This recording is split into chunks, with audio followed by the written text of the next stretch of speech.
No, you. Do you own them? I don't own them. Understand? I'm talking about what the paper is saying. I said you are not aware. Excuse me. I said I haven't read the story. Yeah, for that one I understood you. It's been put aside. But what I'm saying is, but are we owning the Nigerians despite you have reading the story? Who? When you say we, who? Do you own them? I'm talking about the Ghanaians. Yeah, we do get gas. No, you. Do you own them? I don't own them.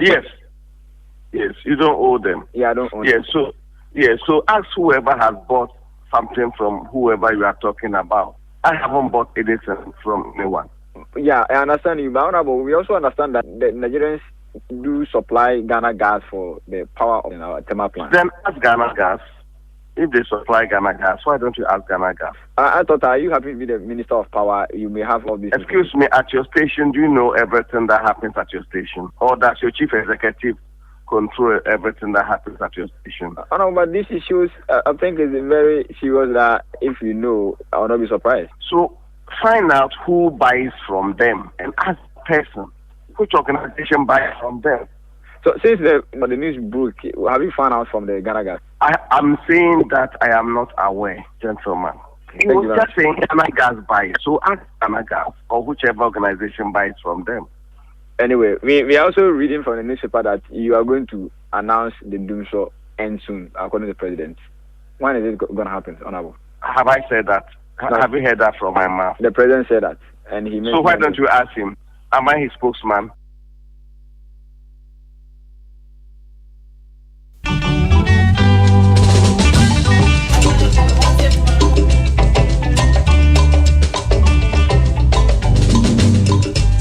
Baby, Ghana, Ghana, Bayo, if you mean so baby, Ghana,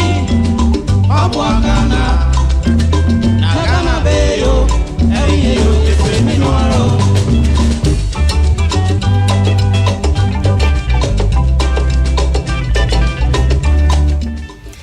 Abusia, me mamunyana jo.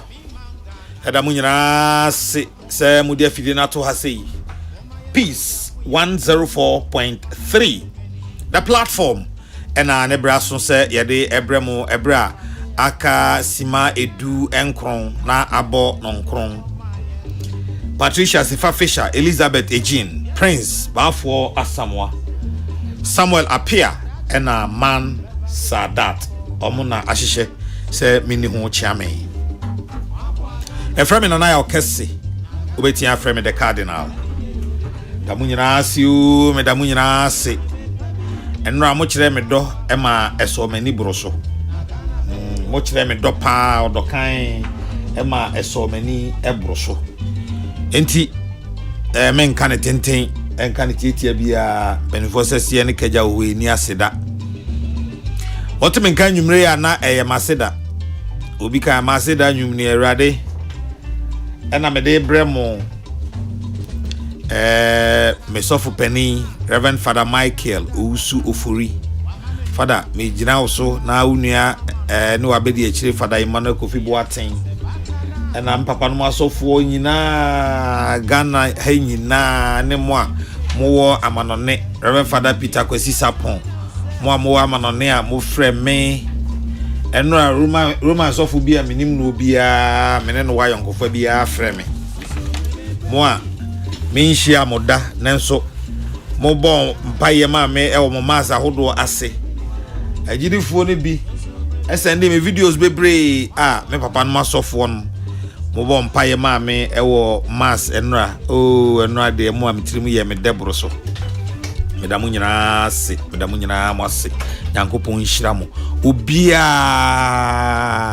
album paye mami obia o che me ade obia o frame o send me messages na die ginya me bam minim da metimi awie in fact make I say esi akabe 600 and something miguso party onze finno anu amenkasa o Facebook afina enwumre na eja manya daje kakra me ye kakra ba intimesre mo WhatsApp, Facebook, Instagram ne ade ni nyina me reply o message a enye se mani sound there be enye bo apayo ban bia so da David. Many sound cry. Me yan kakra. Ebe duru bia so. Minti nkyerɛ nene channel make me respond to bia, but what I'm certain say yɛden kyese den kra no a obi a send me message on the occasion of my birthday bia no me respond. Me nuan mo me no ye adwuma e wo fi ha free adwuma ru Dr. Father Dixon, Dr. Osei Kwame Despite and Dr. Enesofo Sapon, medamu nyina ase enkankane yeah, House of Commons, I say no. House of Commons, peace of your House of Commons, your House of Lords. House of Commons, yeah, newsroom, marketing. Konano. Any technicians, as in House of Commons, you know. The Munyina se. Mausi, and Patricia Sefa Fisher, me manager, enemy producer. Now, part, Ubiku Kumia on Udienim. We are diabolic papa. My says yes, also so abeka a group no. Minim dimension my war. Oh Patricia. Oh dear. Obabon sama mame. Minim kwa me do be faso. Madam Nyinase, Madam Asipa, so much appreciate the love you showed me yesterday on the occasion of my birthday. Many anum radio presenters on F4 Mofiha. Me boss, Chairman General. Chairman Freeho and Kofi Kumzube Sumu, the royal baby. On the Sumu, ya Yemuho, Udia and Gansu the only Kwame the Oba and Wabe say no cry. Udia Henkai, Kwame Yaboa, Kwame Mian and Caminiano, and I wouldn't a mesofo Reverend Father Michael, Usu Furi, and I may rejoice. And my sorry for and a Patricia dear nim. Ena muye ku editia me mosa ko ye ho ayi fe ni se nwom ebebo ni nyina aka ho metewa na mausi abe frame say efu fa magonyale no ah ma o se dia se mo no wa sheda ye nanim se dia bibi ha no a wo ba besu se wo de me Jesus Christ are watching you all. Patricia Sefa Fisher man suru pat if you no come tramikam ye pon obefa fom man kana mbo ye pon obefa fom pa no akofie enya sa na akola ne papatena ye enya sa ma ne enye yi nti Kesseh Fabrics Dr. Bernardo Koboy Madam Asiwati de me kan se Madam Asi Mr. Godfrey Dando Mame Adwa IGP eja Dr. George Ekufu Dampare ebusuan pani Madam Asi ACP Ameni, ACP Koja Sante, my girlfriend, Habiba Chumesi Sapon, Commissioner of Police. Afi Commissioner of Police, Nana Nketia Frem Pong, Melai Mumu, Colonel Francis Kaba, no answer me for Lieutenant Kennedy, also a Colonel, we are like Mumu Asana Beba, Colonel Francis Kaba Amachi. My sorry 42, my sorry for my family, my sorry, Madam Asiwati. Femi we kra me read of for efiadanso Joyce ene enkoda nyamede adom yen mamaga Regi ena ima Madam Ase Auntie Abigail Madam nyina ase nyame nhira mo wate nyame nhira mo sadat so de dia bebum menye save ofie ha se a menye save se meka che father say if no come be program onto do no mame na mo na prince na wane so ye mo mechia obia ni hwa woye ntimo de me de munyina aja obinim me de obinim stick abebo munyina mo ho mako but asidan ye be nkakra sa ye ko anim ne de bi ka ho ne de bi ka ho ne ye ko nkakra sa eden ye bi bekam eden ye bi so beba but ye be ye ne sa anwumre ye the platform emre asani ye be ko ne me dapono so no Prospectus Ghana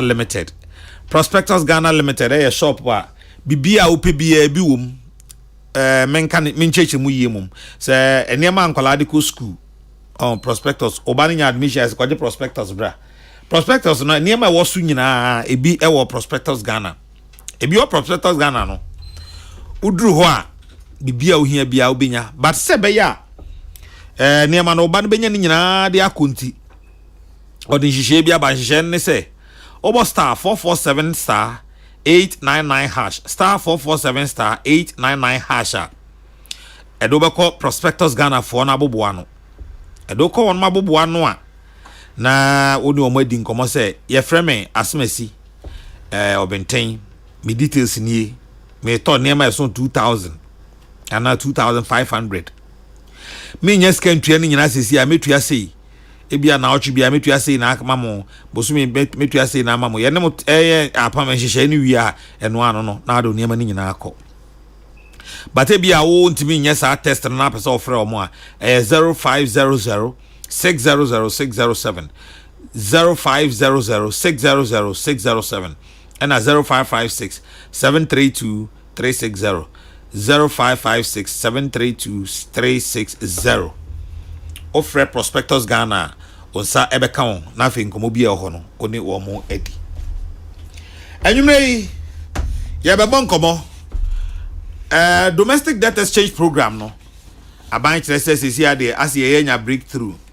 nti French taxes bia wo ho no na wotwe aba wode na wotwe ato ho se nyame ya adom a na wotwe ayi besimu yi na fe de ombe wie kra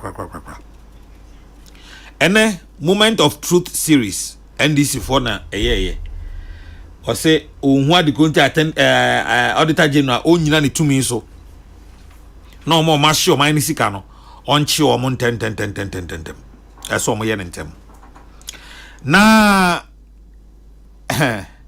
political camps no so on se free na no a NDC amanyuko no eye sa reshuffle no e parliament no kofo keka ho nsem a yero akwasi practice so na no atomu bi enwumre ye no mo bedi ho nkomo MPP so china no mo ye ne se ombeko na makakota na se a kire se that say no be flag bearer na mbe primaries ni ade no so ombeko omo nkro se de krata bia nya mai nti agidi ye se nyame yad mo china MPP fo no so beko se na ye hu NDC dates no bia o china omo nwie no na ye hu omo so date sa na bibia ebeko no memma abusuafo no akwaba na fei edru inside political camps na mabisa wo mo efa de empenifo aka e de afa reshuffle na ye hu but anwumre me susu ma hu list ni bio ese afi de anhwe a reshuffle na beba so me mom de menyini gese ma hu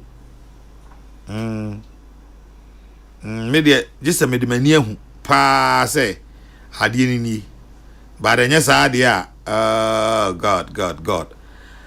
My brother Maxwell upon AK Akacha medase. Abawa radio medawase papa abawa udukun. Okay. Enti list na mema hunu me say me de so man penya kuvado ti obet my bay reshuffle just a list na ba na mahu na Nensasha se aban secretary say Eugene say hwan na say chief of staff say hwan na sana mehu but de mahunu de me sheda nyini me sheda nyini na enu ani we ni atra hu fi we oh yeah mo bia mi sam man list bia me fa ma o u bi sam man list bia me fa hwe ma o wa ha elembele keke wa ha ena afei elembele keke na ye madamfo on de sesi akra de otwema ba eminua elembele keke Emmanuel Enyima osan o ye minua wa ye madamfo osan me ba because me ba de Emmanuel anti keke de minua no na madamfo no one bra bi ne ba ye friend George Krobia Sante so a deputy national communication director MPP keke nana e dey say adom no mpai bo yara the radiasi me ma wa wodapa me da se nyame nkoswa enhyen kane ne wo so oma onye kese oma unkwatenten yare anim sika de bibia yo no ne dia na wi asese wo nkwa tenten yare anim a me hu ne se eso won fa so krase sika wo botom because se uwo nkwatenten a yare animu a ade bia ohia wa asase so bia no nyankopon de bema wo ampa na se wo sika kra na se o yare a o sika no be den na wa den wa enjoy sika e fa so bi ani so enti de bi yar me mpa ebo a me bo no se nyankopon ma nkwatenten o ma nyina nkwatenten a yare bi anim na de ye ko a ye ba ye de eno a ne ye ahye nyame de ani onyam enti mama me ma awoda pa na nyankopon ka wo ho afi se ye be san so ehia biom no menim se ye hia ahoden se ya ne be san so de ehia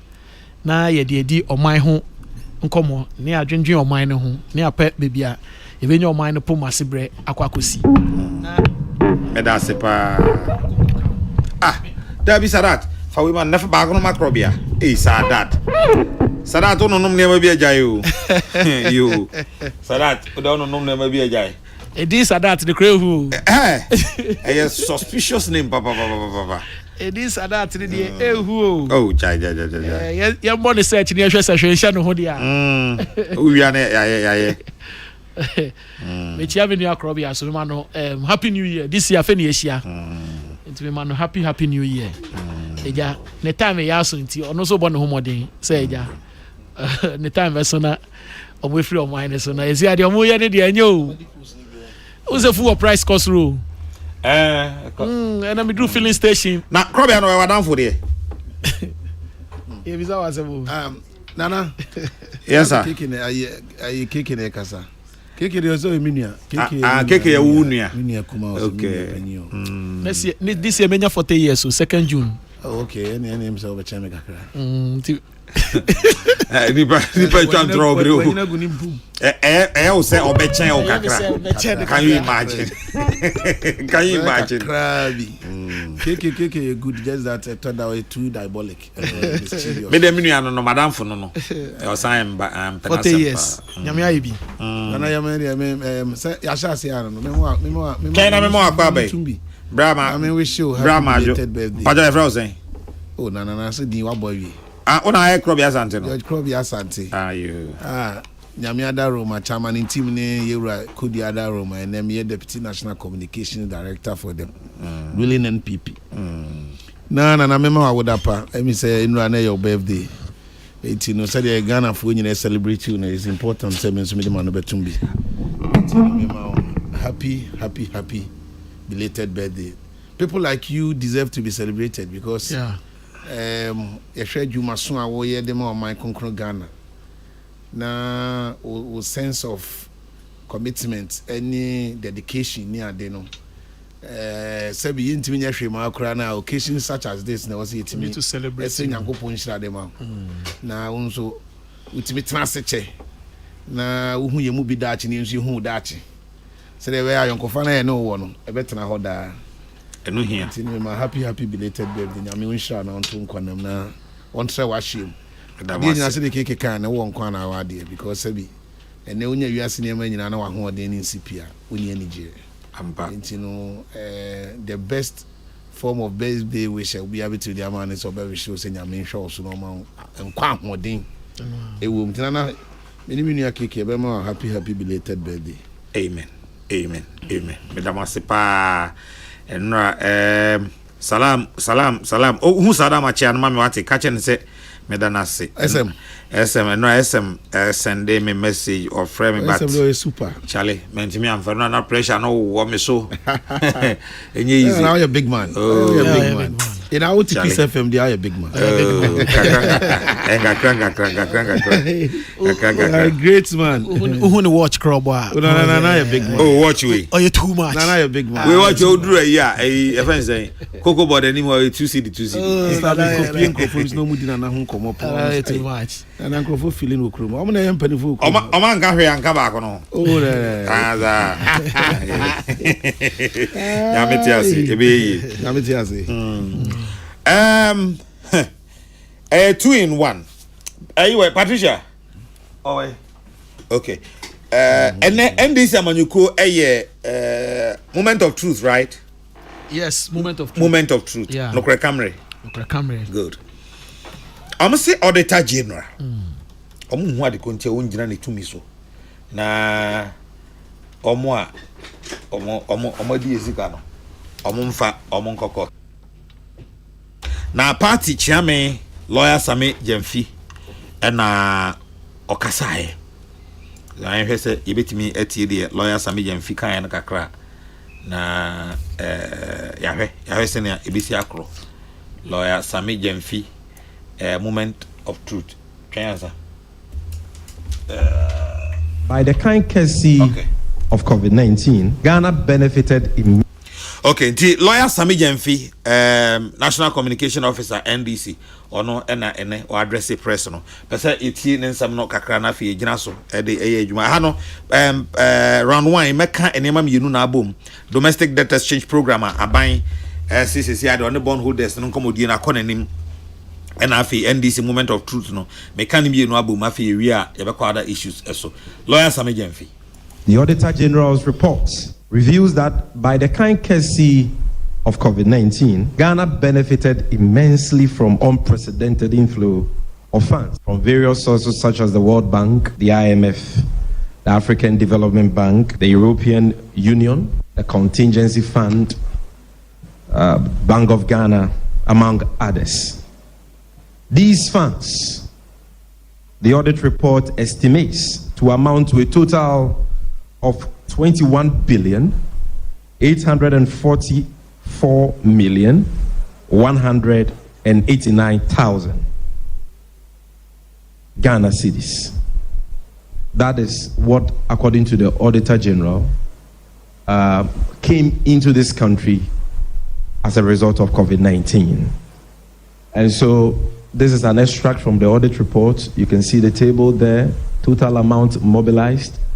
And if you add all the funds mobilized, you get a total of 21.8 billion Ghana cedis. We must emphasize here that this amount of 21.8 billion excludes other COVID-related funds, such as the $1 billion facility from IMF, being Ghana's share of the IMF special drawing rights to boost COVID to boost our post-COVID economic recovery as a country.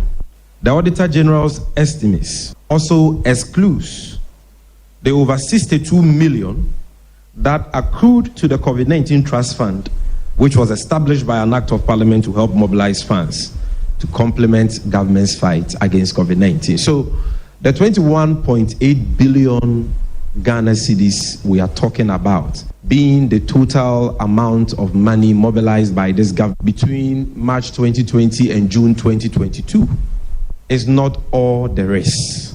As you can see on the screen, you realize that at number 3, the Auditor General only reported 5.5 billion, a little over 5.5 billion as inflows from the IMF.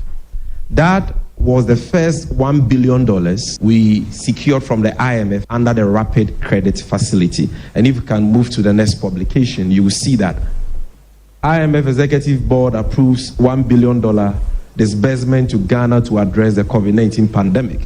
This was in April 2020, just after we recorded our first cases of COVID-19. And you can go to the IMF website to read that. So go back. This is the $1 billion the Auditor General reported. But after this $1 billion, which came into the country in April 2020, we got another $1 billion to boost our COVID recovery program in 2021, which is not part of the 21.8 billion reported by the Auditor General. So if you can move to the next publication. Yes, which is also a publication on the Ministry of Finance's website. It says Ghana has received $1 billion allocation from the historic 650 billion IMF SDR allocation to boost global recovery. And this is dated August 27, 2021, more than 1 year after the first $1 billion came in. And so, go back to the table, the first table. You realize that clearly the Auditor General left this second $1 billion out of the total amount of money that has accrued to the Akufo-Addo Bawumia government to fight COVID-19. It cannot be found in that table. Again, you would recall that Parliament set up, by an act of Parliament, the COVID-19 Trust Fund and encouraged Ghanaians, corporate Ghana, and other entities to donate into the fund to complement government's fight against COVID. According to the chairperson of the Board of Trustees, that fund has also accrued in excess of 62 million Ghana cedis. Now I'm talking about her ladyship, Justice Sufaya Kufu. And if you can scroll up, this is a daily graphic publication or graphic online publication, in which the chairperson of the COVID-19 Trust Fund indicated that the National COVID-19 Trust Fund has, since its inception on March 27, 2022, accrued cash of 62.3 million Ghana cedis as of June of this year. And she was speaking in 2022. So don't be deceived. The 21.8 billion Ghana cedis is just a tip of the iceberg. And that is what we want the people of this country to understand. These notwithstanding, ladies and gentlemen, the Auditor General reports observes that out of the total amount of 21.8 billion, only 11.7 billion was spent on COVID-19, while the rest of the money, precisely 10 billion Ghana cedis, was spent on so-called, quote, budget support, unquote. This animal called budget support, as we would later realize, was the Akufo-Addo Bawumia government's euphemism for their reckless and wasteful election-driven expenses, which resulted in an unprecedented budget deficit of 15.7% in the year 2020. Lawyer Sami Jemfi ena obobo wiso achire sikano a ebae no nyeri nyina mpokra na aban ebu ho nkonta papa bia de achire oman no eno achire sika we bae ya mfa ha na fa nkusi he na asem ni nyina tofa bomu ane se Auditor General na mra na man kwan a obetumi agina ne tumi so na omo a isusu so omo di Ghana sika omo mfa kwan papa so ni nyina de omo be court na fe mra no ene omo adie saa de ne se isusu ose yenhwe na yenka eho asem na ehia pa ena afi other issue keke mo na mo ye truth series anamo titru be na pote ben ena mo pese aban no ana Auditor General on take e was how they we say eho e de biom ena na mo hwehwe e de free sa moment of truth series emu nana menia ma menchia etiefo amutie ye ena nwumre ma menchia me MP Honorable Emmanuel Amakofibua keke we de me jowa no si ye mpa ochew me maame a me bank na o man baby etena ye Mrs. Dina Chumasi or Miracle Temple Assemblies of God Achimota free ukuru Mr. Chumasi ene Chumasi ebusuan nyina ho ma Dina me ne me yire ene ebusuan nyina nso so eda oni ukuna se happy birthday ene eya nso so wawda Mrs. Dina Chumasi awo Miracle Temple Assemblies of God Achimota ukuru ne ebusuan nyina se ya mautirinkwa keke twaso Sena meka mechia me MP Honorable Emmanuel Amakofibua the newly appointed deputy leader minority our parliament enyumre michiano na Facebook nso ko ho a bawe bi o teacher wo ye constituency elembele a friend no Eli Messi Atanga a o chira de wo elembele enyumre o se o hwe ye wo Facebook live ono nso michiano ene enyumre nyankopon hira no ene adwuma so a ode som elembele fo nkankane nkola mekoto no wo amano kro me krase wa wabehye 2 years o kire nkola na ade no eyemi ni jepa nyankopon hira no nko akosan no amano kro mo makoya yako program ho ena mkoto no ho na me hu no na me di ni videos bi be kire enti wakosra no me nkosra me ko program ho branch election branch executive be a wedding ena me MP ka say me nko gina na mu na me ko ho no na me koto no ho na o si free burger ena wabehye 2 years baby o share electricity ni ho she ni ho na o share ho na I was just wondering how she's able to live burger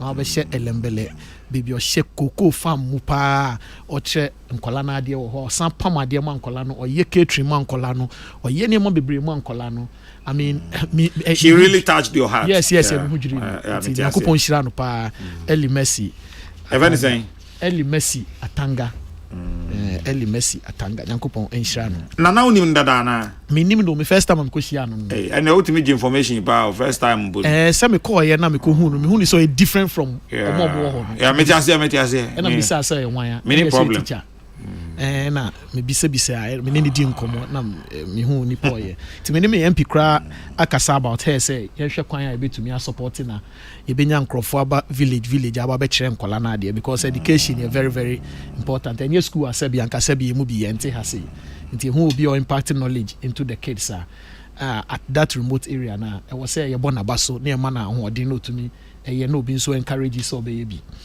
na ubi samia madam boss lawyer Sami Jemfi ase and then me ankasa na me wo press conference na ase na metie me boss na metie no ade ba ko be si mitri mu ade be si mitri mu ane say enti omanya president na Nado Danko Akufo ne Alhaji Bawumia eda anu ya omobo mo share your boss say omobo be protect public purse na they are coming to make sure say corruption will be a crime. Say corruption bar, they will be almost treat corruption as a first degree felony. That is a serious offense, a serious crime. Intino Ghana for enya regime near to Obama omo. But this is a president Ayato Obama na. Auditor General report on COVID-19 as NDC minority for no.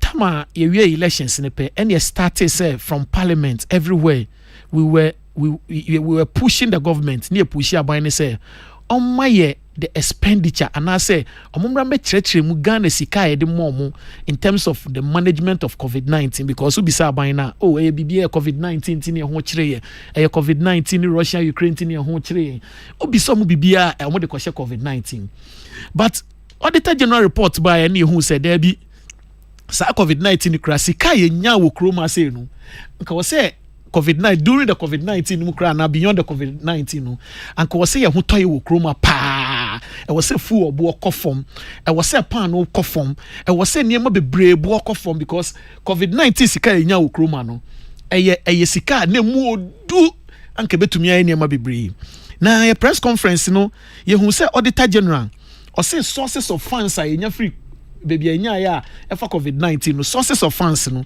ye nya be free World Bank yenya be free IMF yenya be free African Development Bank yenya be free European Union yenya be free contingency funds and yenya be free sales of Bank of Ghana COVID-19 bonds. Auditor General say what this sika we nyina bomu asika yenya from all these sources no eba President Nana Ado ni nua Kenofori ato Ghana photo nsafo no eba omonsa no 21.8 billion Ghana cedis. Nana, this is billion Ghana cedis 21 enye sika ketwa sika e ba Ghana nsem no it is obisa me say COVID-19 we sa 21 billion 1 billion IMF sika na e de man ne draw down na enya from IMF na no enka ho sa sika ne de eno enka sa de Auditor General ya no ena ada sika bia yesanya ya gigi wo Gloria Kufu mu gigi wo Chroma say no eno so enka sa sika we hu this asika yenya from Gloria Kufu be former chief justice no he offense a trust fund no yes okay all right yes trust fund no sa sika ne nka sa sika we hu into 21 billion no Auditor General ma yati ase say President Nana Ado ni Alhaji Bawumia any kind of reactor you sue emu 11.8 billion Ghana cedis pe. The question is 10.5 billion Ghana cedis no ewe. That is the question. And when you pesi who dear omudi sika ne ye. Now be MPP for Auditor General say ohwehwe emu no ohun say 10.5 billion no finance minister Kenoforiata or President Nana Ado nia or say sika no the budget support or the supported budget no.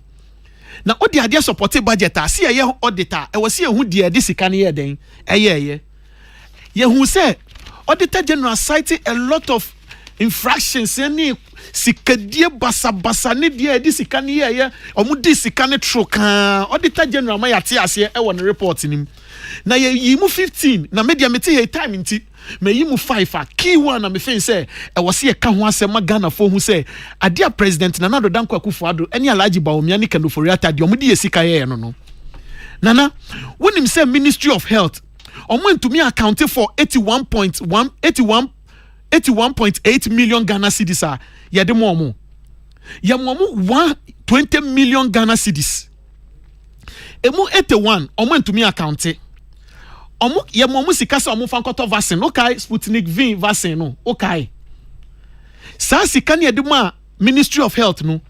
Ministry of Health oni aban ni connection ti omo ko hu connection man bi your friend Sheikh Ahmed Damouk omo ko hu sa connection man no kai say sa connection man no ya middleman a omo no gina so no to Sputnik ni ma vaccine no inti vaccine ba ku bia no dose ba ku bia no omo ma yeti assess omo to no $19 per vaccine nhwehwe mu ba ya minister no ye hwehwe mu ne hu say sa vaccine no $10 or less unya ne direct from Russia for it minister si o opaye cho yen fanche no minister nankasa no mu ton oko vet ne ebisa no and opaga na for cho o si a mistake it say a mistake as sika no ewahi 81.8 million Ghana cedis no ewahi because sika de ma self akoto vaccine yare aba Ghana fu enwu ye ho kire yen nya de say yare ni kuye in the midst of way ye de sika ma wo say fasasi kan koto vaccine efa breye na ye ho ntoye wo kroma say no president Nana Addo Dankwa Akufo-Addo any minister of health omo ayaka omo diakatum akapagrama ene hwehwehwe bebi ade esika akwakohye bebi ade esika akwakohye ene they cannot account for $81.8 million so when you see this so na we $1 million almost $100 million. That's asika way. Niam betumi aye wo ha ne bond individual bondholders. Yeah, this is a sense of mutri so aye mo haircut. Ahokira bakroma ne fu wo yentumi nto. Ni e waste 81 million yentumi accounted for in dollars and cedis. And this is what Auditor General say. Says sika way afa nkrofo sa ase, afa minister na ase, afa nkrofo bi ase. Inti President Nana Addo inti na mesha ase no, obeka kire so be protect public purse. We expect President Nana Addo to take action now. On the second one, Auditor General infraction bi o sanso ye ya. I want to report in him. You see, Kenoforiata sebi I don't know what a day no pepper way ho Ghana hasi. A day bonne ne dia no. A day bonne pan ne dia Kenoforiata. Ye dia ho kire ye no ye sikani. Why? Ghana for no munsuo. Na ye no munsuo atwe ope no. Na Kenoforiata no mo wet ni champagne. Ye bonne ben pan ne aye. Sabusia no ba akwaji a ne data bank enya so interest. Oba parliament the catch say the data bank enya 159 million Ghana cedis interest. Boni be ni aye. Oje busia bia ne yenya wenya interest. Covid aba mi yewu o. Ye ho kire ye am yewu. Kenoforiata say oyi 10.3 million. E dey ama 10,000 frontline workers. Say yemfanya insurance premium emo. Na insurance premium see ya didi ba date of birth ba any other names any nearby ba ebe hu say omo ayetua sika imo omo ana meboa. Auditor General say insurance premium 10.3 million no edin bi edi ho nti why na yetua sa insurance premium ne mo omo and the etwa me nso me yanko me oba anke de me call awo so anke betwa me awo sesi yi and say emu 30% of insurance premium no ekoma enterprise insurance Kenoforiata yire your friend Angelina Oforiata oye board member ewo ho boni be ne aye no iti ni yiri dibi ni be dibi onu Kenoforiata dibi ni nua Akufo-Addo dibi obi e dibi Ghana na ebusuafo dia na. Why are they treating us this way? Inti hwekwanya mudi ya faso yare aba mo agina Ghana din mu akwa digi sika we. Some of the side we eba beboa ye sika na eba beboa Ghana for emienya ahoto because of COVID yare abenti no. Hwede omo de sika na ye. This is how they spent and wasted and stole our money. Kwanya omo wia ye sika no. This is pure criminal. This is pure criminal because this is waste. You waste this ikano. Instead, you waste this ikano. Masesia, ahochire na abano. It is part of this money. Amaye ahochire na abano. Number 3. Oh, kojo upon kruma. Nankam eni die ni ebu amede man no. Auditor General report. Ama masa respect neko. Because Auditor General report no. Ama yati asese. Wa reveal say. Kojo upon kruma. Any ni senior management. Any staff.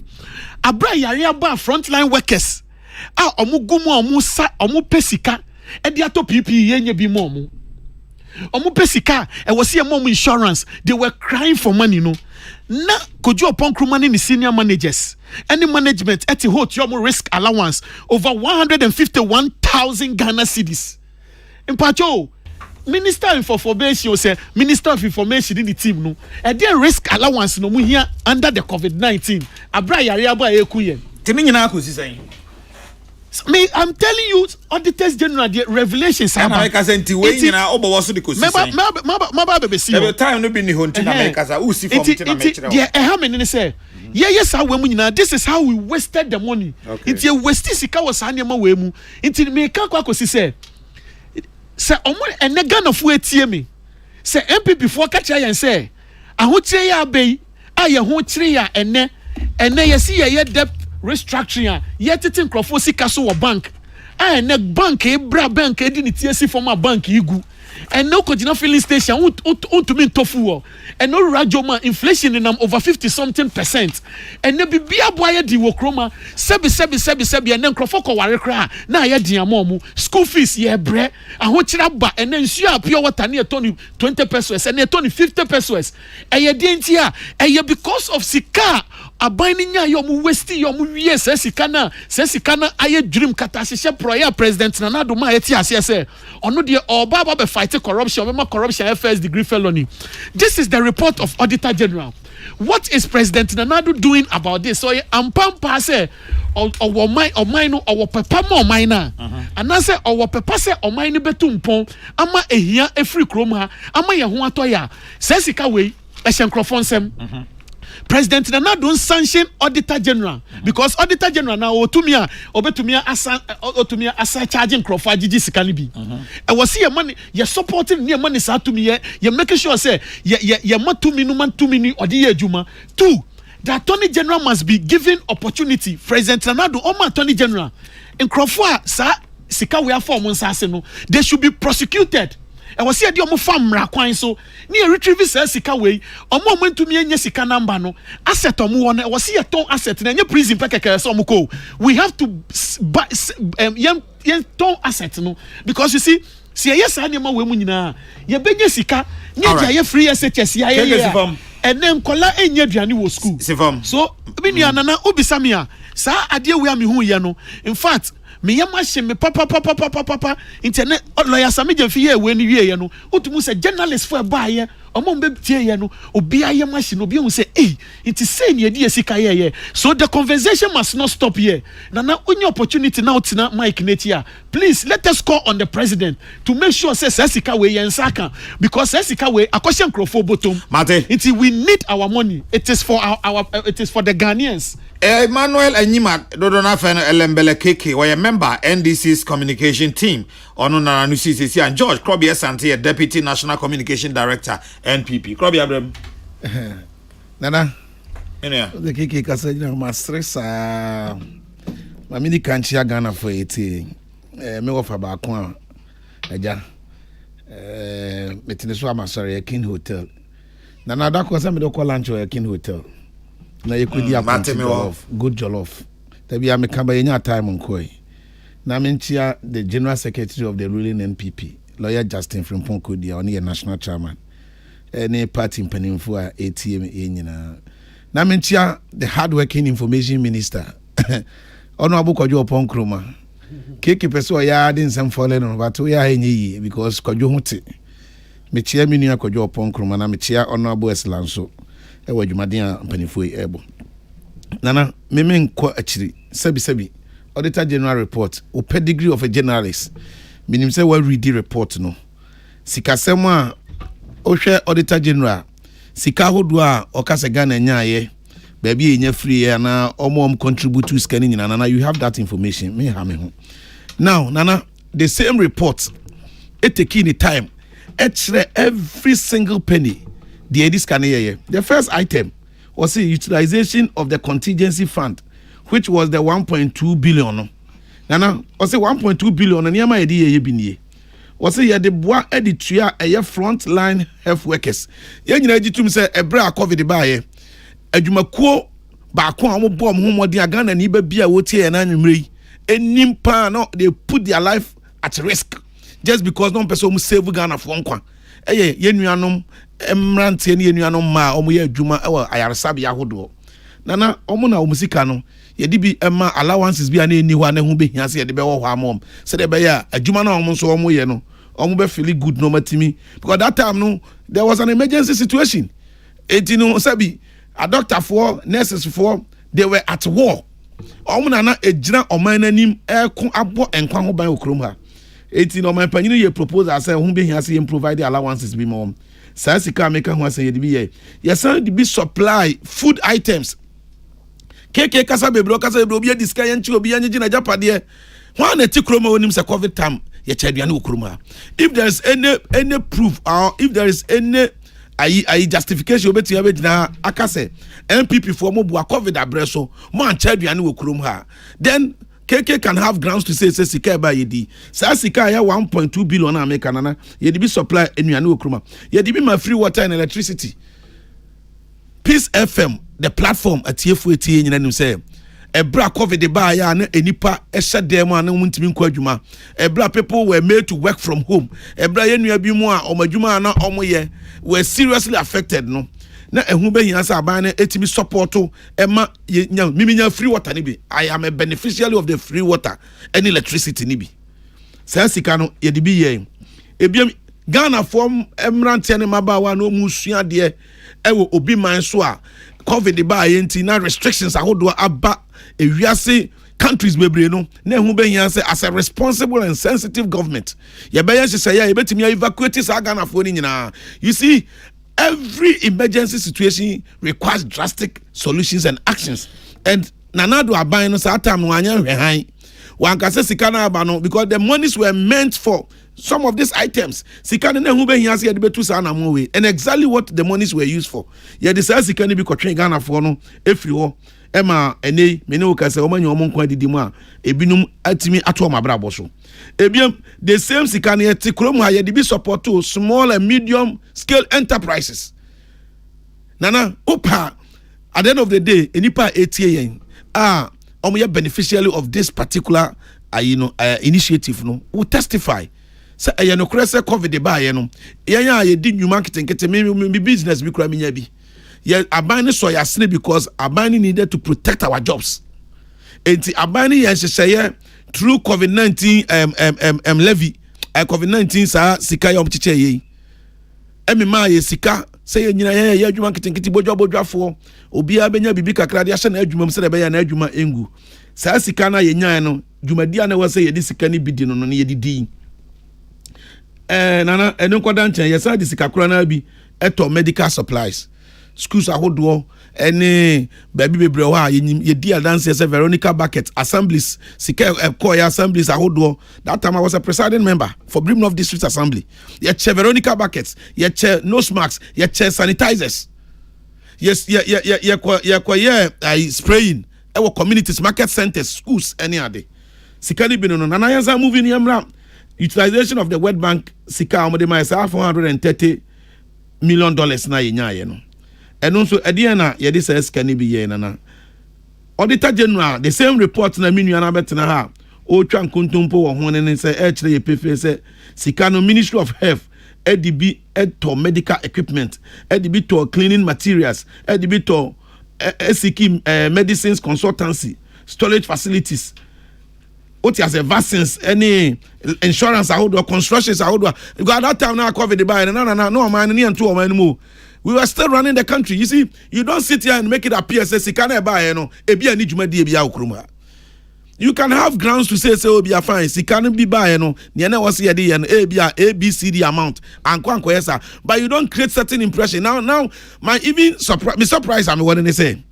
Keka betra na de Auditor General be saint. Papa ya de neighbor mo na do danko Akufo-Addo. Esan say ye bokro no na ban ye bokro no ntini yayi Idomrevo yawo domrevo afiri ho na Auditor General we ya de neighbor de aban na de neighbor betra ho no aban na se de kutupa na wakata ne yema so. So by Auditor General report we kekere kura na ne wodi abegina ha moye ho press conference dede wo ho should tell you say na de danko Akufo-Addo aban no eya transparent administration. Now Auditor General ya be so abofo amam.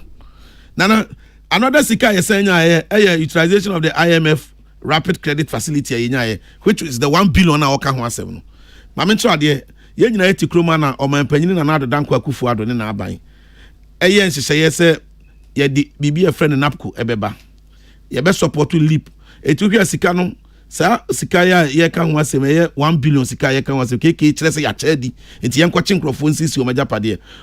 Auditor General said we noted that the amount received was utilized on liability management, district assemblies common fund, fourth quarter fourth quarter allocation, NABCO second quarter allocation, LEAP program first quarter allocation, free SHS program allocation for second semester of 2019 and 2020 academic year, free water and electricity, capitalization of the National Development Bank of Ghana. Yes, I know the same 1 billion now you free IMF one. Yeah, the emu. Come here, my miss was on the toazo. Okay. What's a menga? Miton Kapana na. Good. Miton Kapana very well. Time I hear NABCO. Na COVID in my Arambwa. Yeah, ne my. Good. District Assembly Common Fund awoka. Statutory payment say ye deko. Okay. Yeah, Sam na COVID be any baby. Okay. Are you saying say senga COVID ama me nyes ska we are. Nana abai every government. Mami question eh. Let me tell you pa, me this way. Are you saying say COVID ama? Ami ama iskasi emfamo ye ho bra. Enka scan ye de call NABCO. They call this Assembly Common Fund. Kaye nyes ka fan yes adwuma. Okay, me that's it. Nana obusa a good question. Aban be any projections are. If we be local or domestic revenue mobilization. Nana me no me nyina be dia dance say COVID ba ye no. Aban projections sika na was aban timi domestically na aban timi anje sika no. A lot of business were not operating, and if a business is not operating, how do you go and tax them? Hospitality industries, almost a lot of business shutted down. You know, how do you go and say because main source of revenue for government to be aban bia in the domestic tax, and as revenues are obe mobilizing it domestically. At the end of the day, Sasikani Ajini bin Yadi Biko Common Fund, Sasikani Ajini bin Yadi support to NABCO, Sasikani Ajini bin Yadi support to free SHS. So if Omano is in crisis, there's a pandemic. Now Omano businesses are operating. Now any man koso aban projection or yes sika also timi mobilizing here. One timi mobilize anana o timi nyesa sika no fan ko yes adwumadie no. It IMF sika na e dey buy no say dem dey kan no. These are some of the things we enyam na mabo mistre mu kan the same auditor general report na menu ani di hu komo no. And a report na e kire say sa IMF 1 billion na ye je no. Ye dey be support to fourth quarter of common fund. Ye dey be support to NABCO. Ye dey be support to LEAP. Ye dey be support to free SHS. Na ne eye nika wo mu ni say nana adia ba akwa COVID ba ye Ghana ni bia mabusa mansa o se sika no o se common fund ya fan aban say Akufo-Addo na do dan Akufo-Addo onye ne bottom scan o de run Ghana eye to aye gege domestically and ye de run Ghana. So if me ba keke o kasa ma interject you've not been able to quote figure bia kire me say bia figure no revenue mobilization you saying now nana keke I nana ya the me person me say can say one benefit in our COVID mu and it's expose the weaknesses in our health sector. And as a responsible government, you see COVID in and one advantages and disadvantages. And if I don't want to share the effect, but another danko Akufo-Addo this is why visionary leader no. Na do share COVID na abano. Esu transfer ben and on my konkro Ghana ya da so. And my who say Ghana no your health system no very weak. COVID ebe boa my who say your health system very very weak. So as a president or responsible no visionary no dey na was why Sikana IMF dey my 1 billion no and no be they supported the construction of 88 district hospitals and 7 regional hospitals. When the betting atna Ghana ha catch them say it is not important for Nanado to embark on such an expenditure. Who can say that?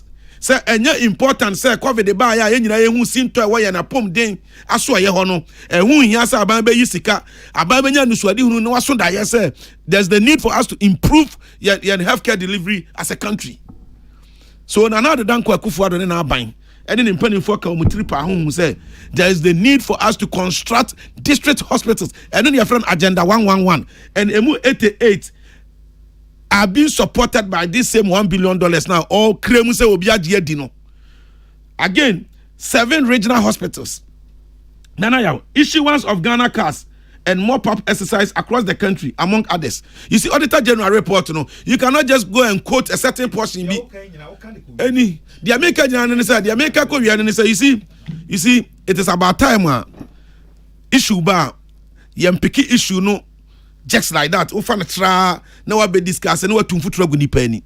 Auditor General report is comprehensive report. No, actually, you see, there are some anomalies.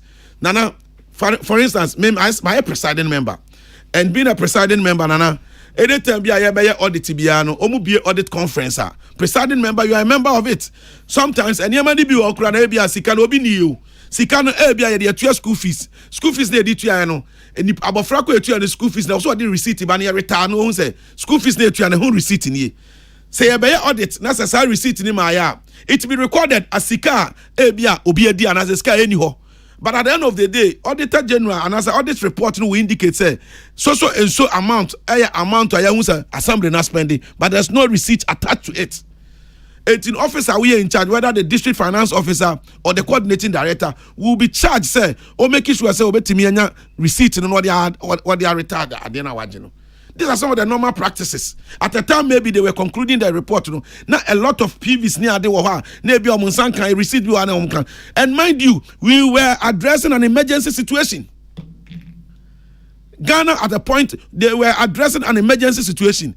We were talking about sourcing. The same Auditor General report has given in clear terms instances are or maybe to me. And answer agency be and a ministry be and who be answer or back on sourcing. What was it when at the point in the supply of that particular agents, it comes with a agency. So agents. What instances are was a to me and back on sourcing as a procurement If you don't sit here, you see, when we get the opportunity like this, let's try to educate people. And many of them be on your politics, they will draw another in as if says Sikaneba and any part of Musabo no Madini Yafu. Meanwhile, that time, Ghana for now, was here. Nanado, as the president, has a duty to ensure, sir. But who duty South of Zabo is duty say Bisa question. Oh, no, many problem. Nana, fair enough. But are you saying, sir, Auditor General's report here by Nema a woman queries or raise any idea in an would you from infractions or raise in now? Infractions need be by you say infraction okay 81 million bin our canon. A supply of vaccines. Amount to a 2 and quantity was say bano. Now the Auditor General report, Auditor General I recommend they say the director, the chief director or ministry hono. You see, one thing I am here referring say, Oko local assembly, sir. The DCE is not a spending officer. Men can't say German district assembly. No, you want to make Kasagana for Bagana for 80 minutes doesn't know. No, but that's not even the question I'm asking. So the chief spending officer at the ministry. Maybe some specific question. My question is this: are you saying, sir? Say infractions here, Auditor General raising who queries near the end. Oh, dear, from Zobia. Why will I even say that, Nana? Nana, why will I even say that? No, I'm not speaking for you, I'm speaking to the good people of this country. KK, you better not Kasa. So, what the shower dreams on the crop, Kasa, how you mistake? You are speaking to audience, you cannot even define them. Some of them, they know more than we are at what you are saying. So, what you are now, Kasa, you must define the audience. Oh, why do you know the caliber of people are peace FM Mumuti? You so why do you say be a better studio? You are addressing crop, you are not addressing me. You are addressing the good people of this country. Okay, Nana, they make a choice and say, on my reference, oh no, make sure infractions maybe on mine and they say, what you seek in practical terms, what you seek 2,000, say what to insure 5, insure near the 2 now. At the time, Auditor General and a report, no one said, on Caswell this canoe was say you paid for 5 of this water, but 2 now, and the chief director initiative process. Now make sure that the remaining water will come. Say, Emma's was can you go to government chesting. It's as simple as that. Unless you are telling me so already before Friday, I'm reading a month here. But that is what it meant. So 81 million or so be a D. And your supply, and I was say Ghana a receive. Supply and the quantity also a receive. But your Huska. It's Auditor General as a chief director, we are spending officer or ministry.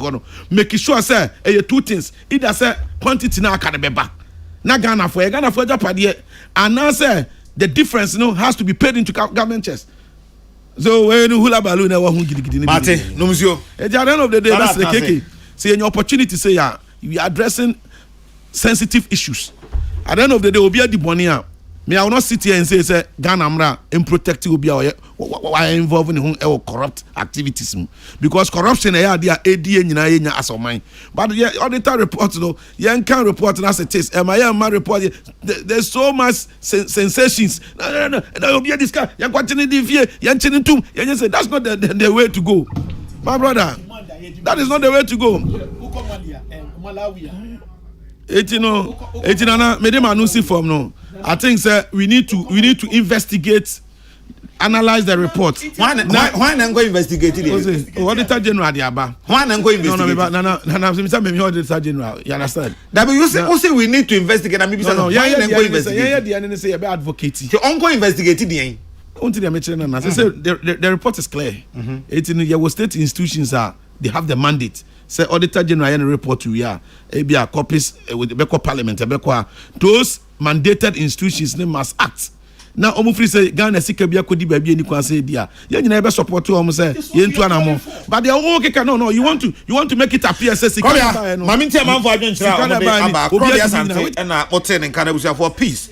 104.3 FM the platform and was so egusu a utie elembele keke wa ha na George Kobe Asante ono no kasa wi sisi ano man Sadat twen ade nisi wanim na yenko me champion man Sadat na afi man Sadat na ba ko pe Sadat ba ko pe man Sadat na ba ko pe ale amanfo sesai na amanfo so do madwenkyere ba pa na messages no ba na ba ntia ba no na ebi ko eba no de ebi ko edoso pa intino 70 man kan wodi a na wodi a cheme Wellington adede na me de efrase New York na wo hwe edifiri o se na de dika akra no happy belated birthday so enko enfama pa Wellington adede wodi fi New York na de ema wo o se sami jemfini dom de kamia ko esi dede na eno mo yesa tese propaganda sa eno mo ye chese 2024 o mani so de hunu nyina ene so mba wini to me chese bibie no ho no mo a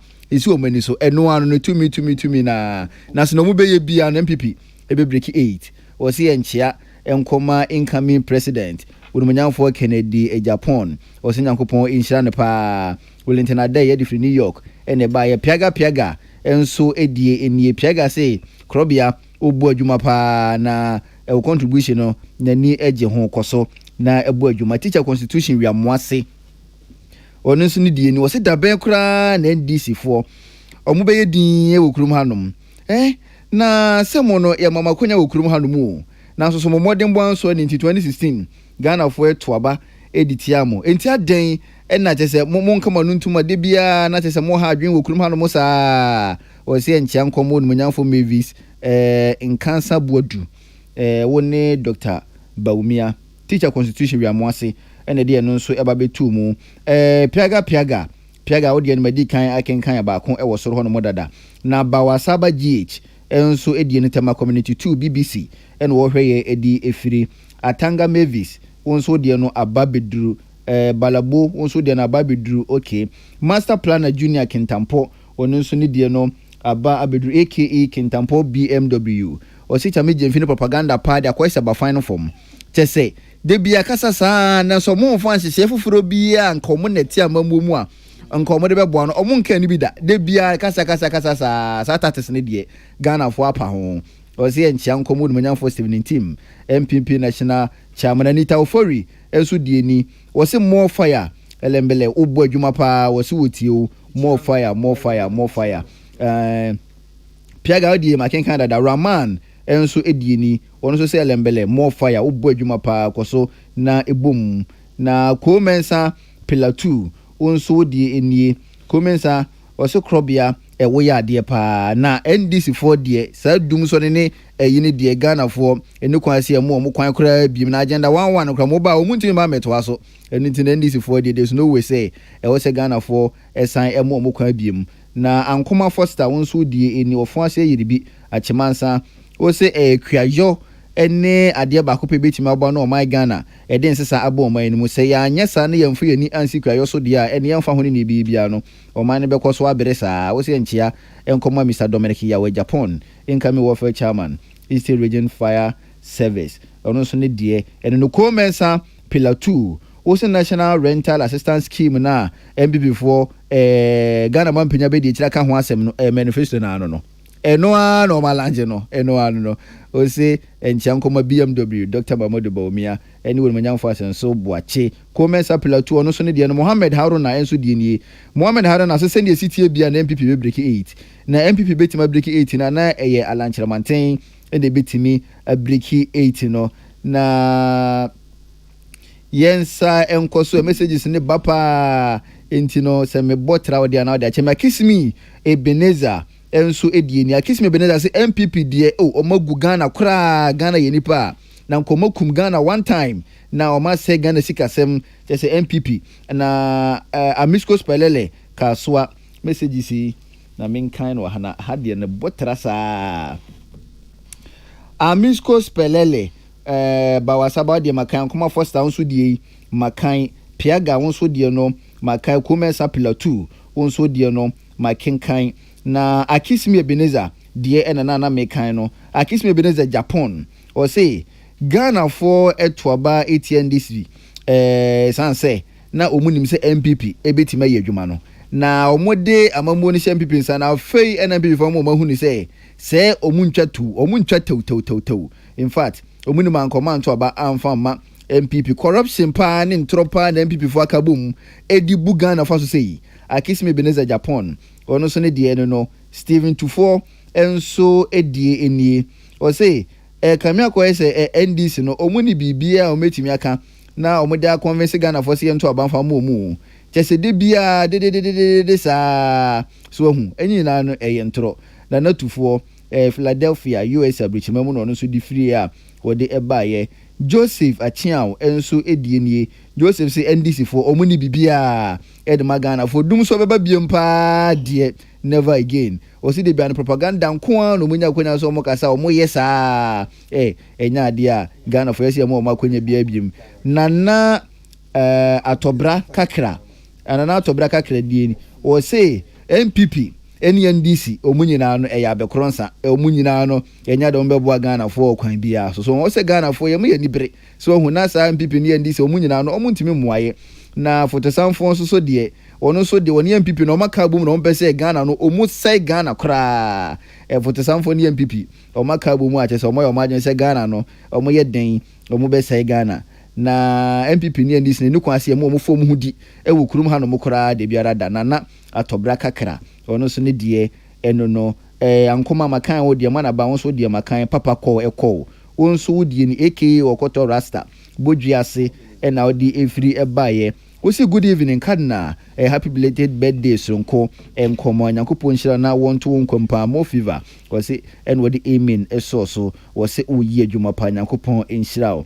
na akwasi kisi gomwa nkran wonso de enie we say Sagana man peni ebe de chiri real estate has a number of houses for rent I think say odie de kisi odie de fachemina me chomu kakra wo su sekire wonso udie ni kunsu dome abra na odi we efiri ebaye o se MPP aban no o ma collapse Ghana economy kra wa ko ma collapse Ghana economy kra and in 2024 Ghana for mumomani na hopa wa ba mo betu no emu na menkwa ase ho no ama Florence akisimi se hwebekwai wonso udie enie Mrs akiswa na wonso odi we ababetumo se Ghanaians etwaba etia NDC sanse no mususu se MPP betima ye adwuma no na woni akisime message na yepe eninti no makenka akisime de ne dada Pius Nkroma enso edie ni wasema boss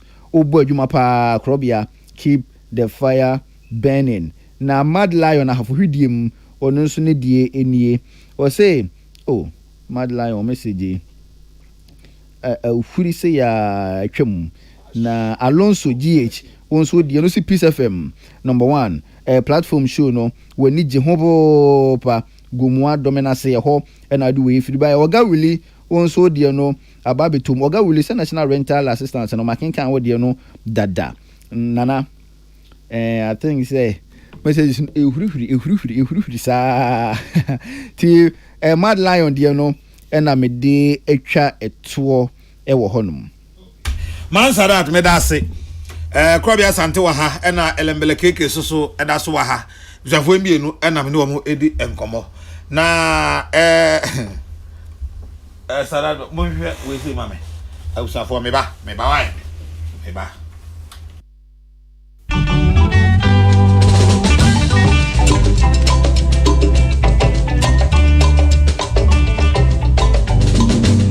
Susu brimi pebi Abwa Ghana Na Ghana beyo Eyo efremi nwaro Susu brimi pebi Abwa Ghana Na Ghana beyo Eyo efremi nwaro Efri na anu ya NDC ya manyokuo no ka se akanifo ya dipati nanim ewo emrahye bedwam wan sachire kakra ewo mu no kofo ogusu a ekasa ewo ho na mu bi ba ko eye mea me ofa man prat ono so edna no atumbi ye hwe na besima yenu bi na enti dem benefo e beka na yen sore so make consultation unavoidable. What with the human being is not going to lead sheep, he's going to lead human beings. He's not just going to lead human beings, he's going to lead elected representatives. People who have elected leaders, not appointed leaders. And he said that consultation is not necessary. Meanwhile, you are the same people who are insisting that the MPP is not consulting you on economic policy. Show me the law who says that MPP should consult you on economic policy. Show me the law who says that MPP should consult NDC on economic policy. Is that a legal matter? It is common sense. It is not a legal matter. Common sense. Just common sense. Now look at the situation you have created in Parliament. And me, I'm not raising any issue about the competence of a top person and all the people who have been appointed. But you have created the situation which makes it impossible for them to function. I said last night, 95 of minority MPs have kicked against this move. How is Atufosin going to function even if he was a magician, even if he was an economic magician? How is he going to function? Common sense dictates that you take measures which unite your caucus in Parliament, not divide them. Common sense dictates that. And then there are other dimensions which are coming up. Look, is it true that FEC was told, and you would know better than me? Is it true that FEC was told that former President John Dramani Mahama had been complaining about the domination of Northness in leadership? Is that true? And if FEC was told that, on what basis was FEC told that? Is it true that former President Mahama has raised those issues? I mean, absolutely reckless moves. Is that how you run a party? Is that how you win elections? Is this the strategy you are adopting to win the 2024 elections? Okay, strategy no. Wait there, me akasima enwotwe enti me cha no 44. Me cha no 44. O de obet medical. Di kana mfa etri nyina ma keke. Sorry. David, sorry. Enti maranfo, train. Share. Why? Me person responding to one or two near maybe, but time in inti. But in conclusion, Odia to Musa question now besides say, and what is the way forward? Ye demanded say na Malawian president, a sanction ya was sacking the ministers or be a prosecuting be more court, So the person president and I so to say the way one among because on no bar so be protected public purse. So we are demanding that he continue to protect the public purse. Say Mitie Uru Kwesi Prata audio awabo sisi ya.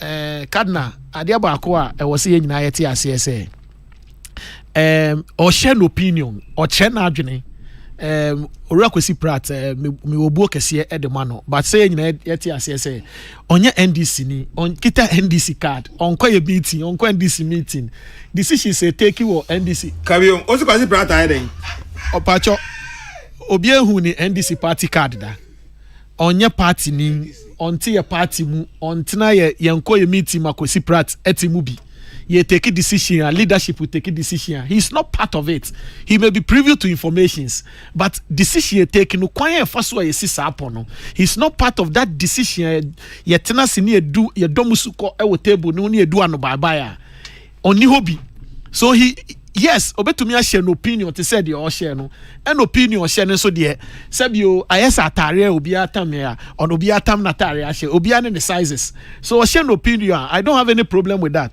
but you see this is a decision of the party abra MPP for some mpe kenofori atabio mo parliament no MPs no omo president na nado on what then a president catch omo. They listen to the president. General Secretary issue statement. Say wa uni mo bebo ho fin no. Ube lusu seat. Party no be sanction o. He never said that. What did he say? Kodia never said. He never said that. What did he say?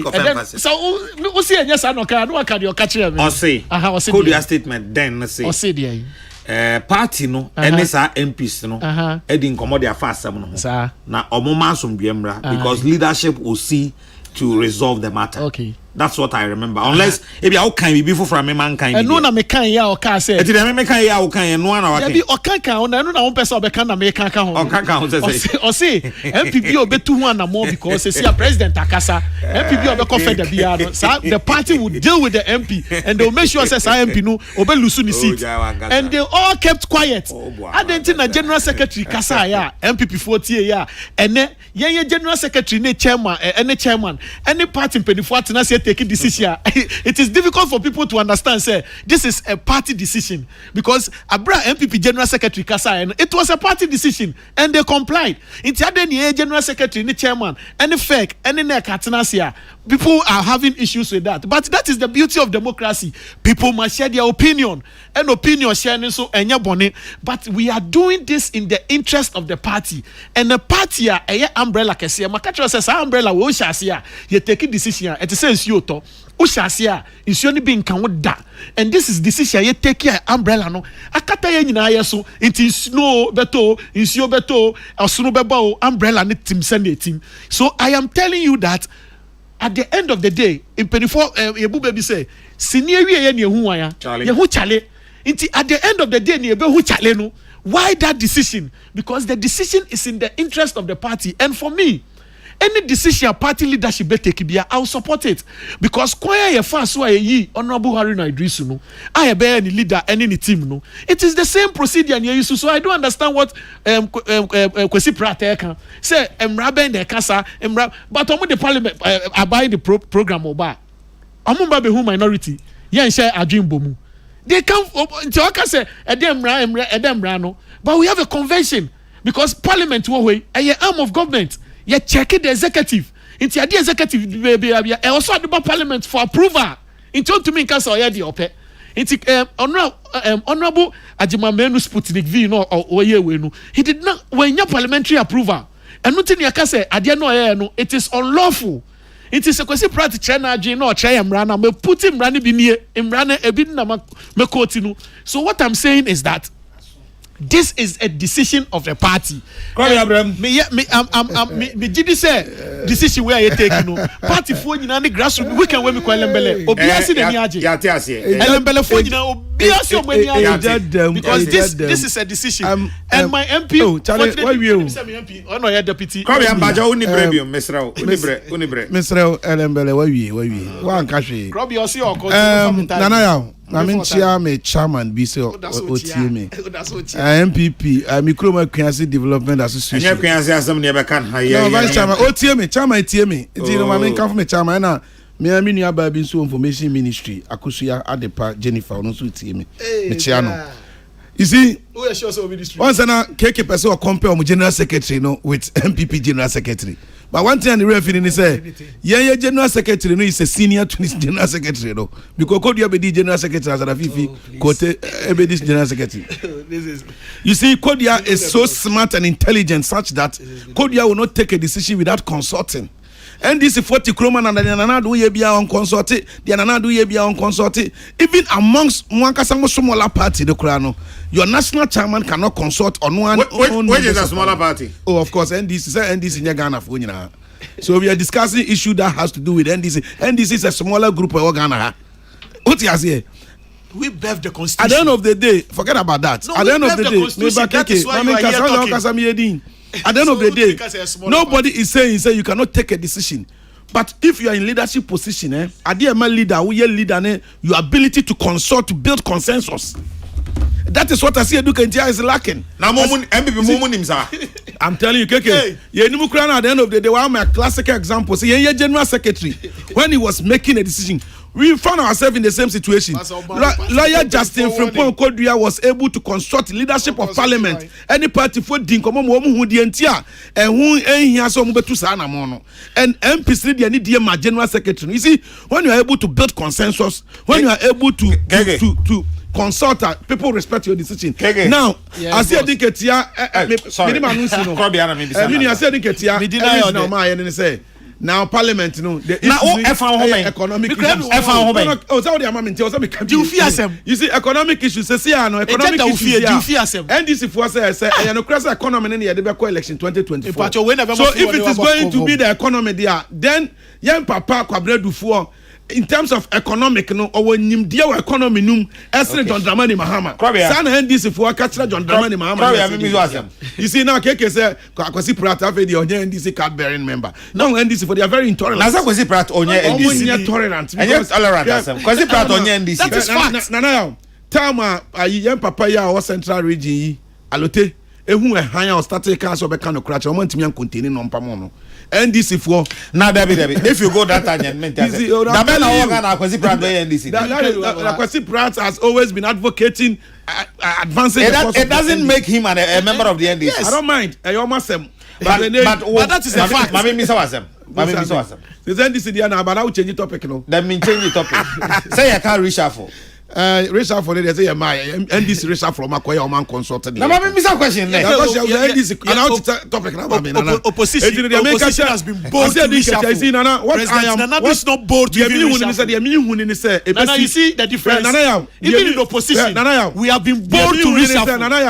Government in power is afraid to reshuffle. I see a Dinketia is going to crash 50 kote because now I see a Dinketia said 50 kote. No, but you have to applaud us for this decision. I see a Dinketia because this is failing to accept that now he's a national chairman. Attitude attitude national chairman exhibiting. If you are a national chairman, organizer now youth organizer of a party. No, no, post as national chairman. And next time, no, or take a decision now. He needs to consult people. He needs to build consensus. And this and Grafo and India also the man as national chairman. MPP for Monfamano, Mofagana for serious. And Richard Flower Ghana for serious. Why not? Ghana for MPP for something. Ghana for serious.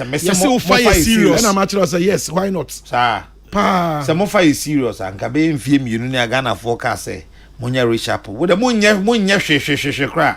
Can overreact and quite the man got and then Pomasa appointment Minister of Pension and out of ignorance. And then what's I appointment on at this time. Momo no. Sango for me no. Naja party ngitu ezo kra wo ya no mako jiska ngofu ho no mo jan pa nka party ngitu ebe to eso kofu ese ke pa mo pa o ke pa mo mienu kra no mko tra be sa ngofu mi ya nye ye nyina ngofu mienu o da munti wa adia no ai nana ya anya appointment for floor na me no kas mo daje ese dem no mo yo papo e buja fo me da mo ase wate me do obiase bi o me sign da obiase mo boa me mo celebrate my birthday mo send me messages in them akase me go so respond ba but then me respond to obia nkakra e be so obia so na me nhira mu nyina na rade moyen o me nyina hoodene na o ma yetu ho ache sunsumpa na adwempa yemfa nye man sanse o me eya enso yebenya ba bi atna Efrem Nana ya Kesseh, Patricia Sefa Fisher, Elizabeth Jean, Prince Bafo Asamoah, Samuel Apia, and a man Sadat. Omna Shishe, and I'm the Huchami. The Radiasum Jie, Ejamunina. Makram.